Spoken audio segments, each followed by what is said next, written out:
You have failed me for the last time.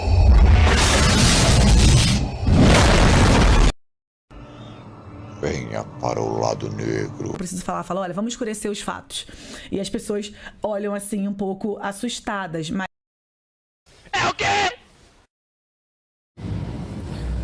Salve, salve, galera nerd. Eu venho aqui trazer luz, ou melhor, eu venho aqui trazer esclarecimento. Se liga aí, pessoal.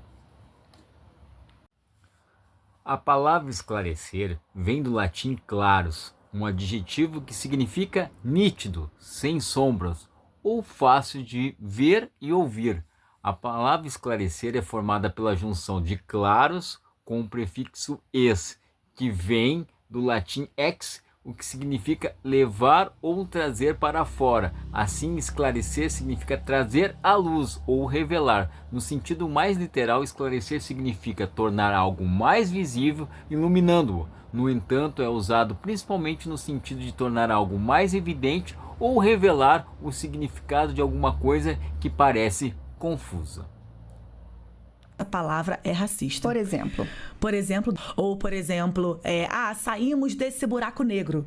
A gente escuta muito isso, muito. Ao contrário que a ministra coloca o termo buraco negro, segundo o físico Neil deGrasse Tyson, fica melhor explicado aqui. Em uma órbita ao redor de nada. Mesmo que não possamos vê-la, sabemos que algo com muita massa deve estar bem ali. Uma estrela escura, ou o que chamamos hoje de buraco negro. Como é um buraco negro? E como seria estar dentro dele? Vamos chegar lá. Mas primeiro...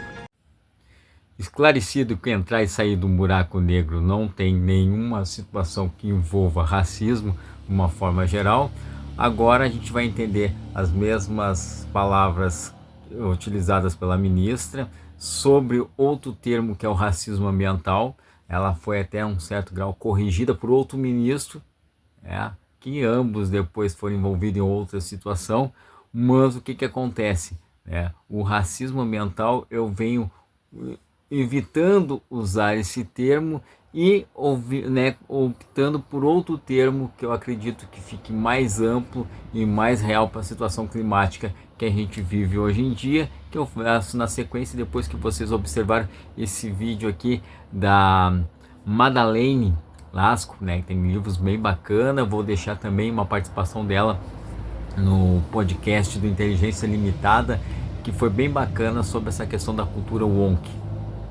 Começou a postar alguns dados para entender como o racismo ambiental impacta a vida das pessoas negras na cidade.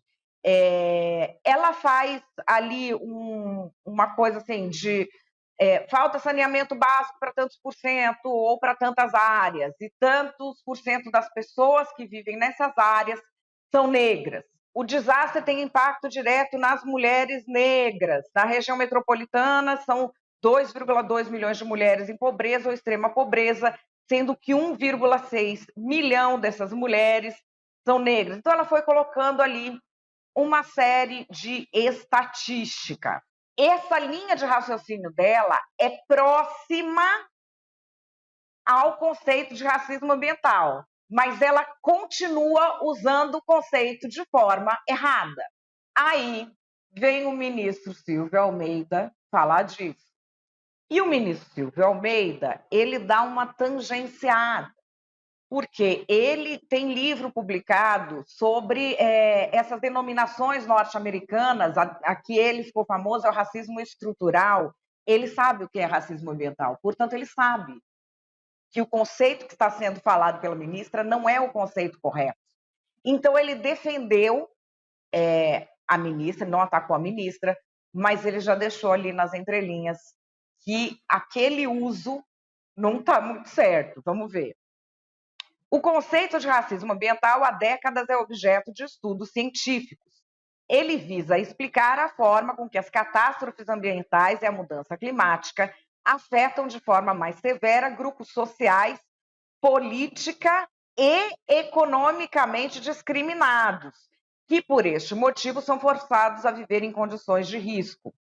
não significa dizer que apenas pessoas desses grupos são afetadas pelos eventos climáticos, mas que as pessoas que a esses grupos pertencem são mais afetadas por razões sociais, por eventos ambientais.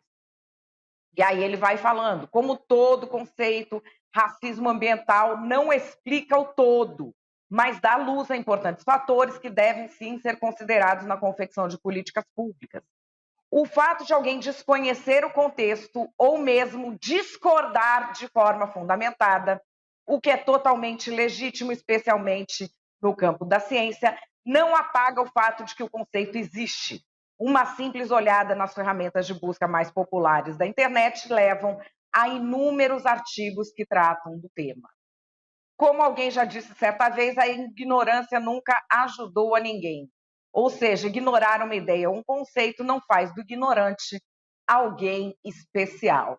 Então, isso de xingar de burro e ignorante, enquanto usa um conceito de forma errada, virou aqui a estratégia. E qual é este conceito?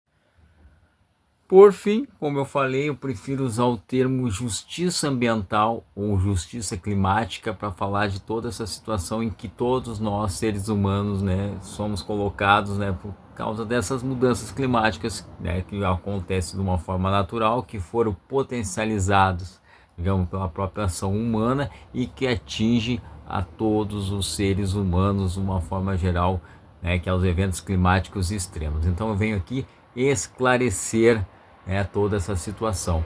Então, pessoal, até um próximo vídeo e até mais. Peraí.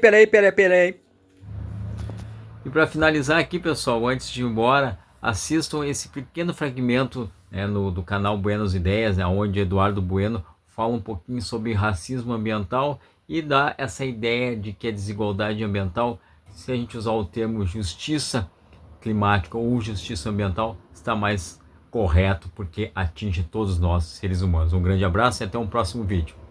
Em Porto Alegre, aqui onde eu vivo, no Rio Grande do Sul, onde veio esse ciclone terrível, que pegou aqui nos ricos, onde já se viu uma chuva pegar nos ricos, só pode ser comunista essa chuva. A chuva, em geral, atinge o quê? Atinge a região metropolitana, periférica, Alvorada, Cachoeirinha, Gravataí, né?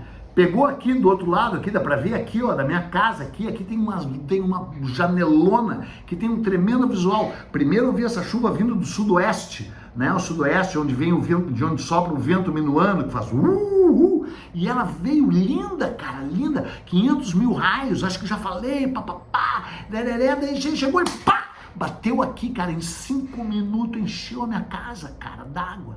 Mas para esse outro lado aqui fica o Rio Jacuí, o Vale do Jacuí, o Vale do Taquari, que também, né, foram devastados pelo novo normal, né, fruto do descaso ambiental, fruto desse modelo não sustentável, né, que daí lá também atingiu gente assim, de branca, de classe média, no mínimo, que perdeu tudo, que nem pretos e pardos e pobres das periferias estão acostumados a perder há anos, né. Então, quando ela falou racismo ambiental, que causou todo esse frisson, a SECOMS, a Secretaria de Comunicação do Governo Federal, se apressou em tentar definir racismo ambiental e escreveu: racismo ambiental é constituído por injustiças sociais e ambientais que recaem de forma implacável sobre etnias e populações mais vulneráveis. O texto continua: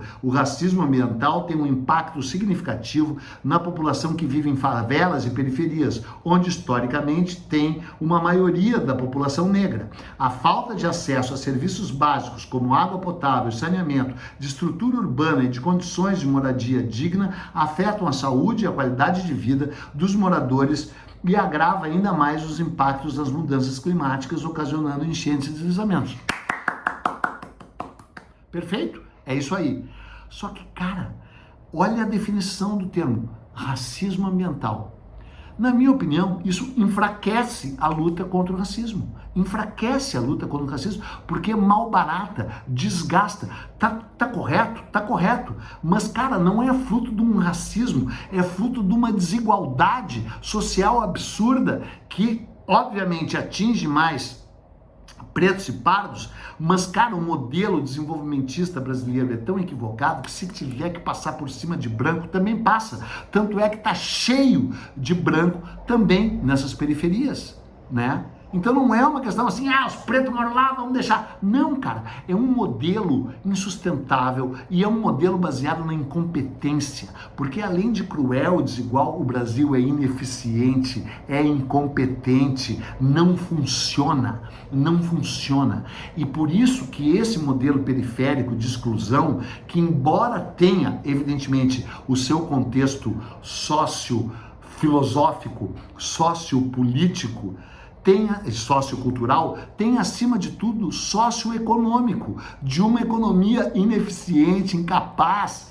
obtusa e sem previdência. E que daí pode ser preto, pode ser branco, pode ser índio, pode ser japonês, pode ser o que quiser, né? Não é uma coisa deliberada contra o povo preto, como é especificamente o racismo.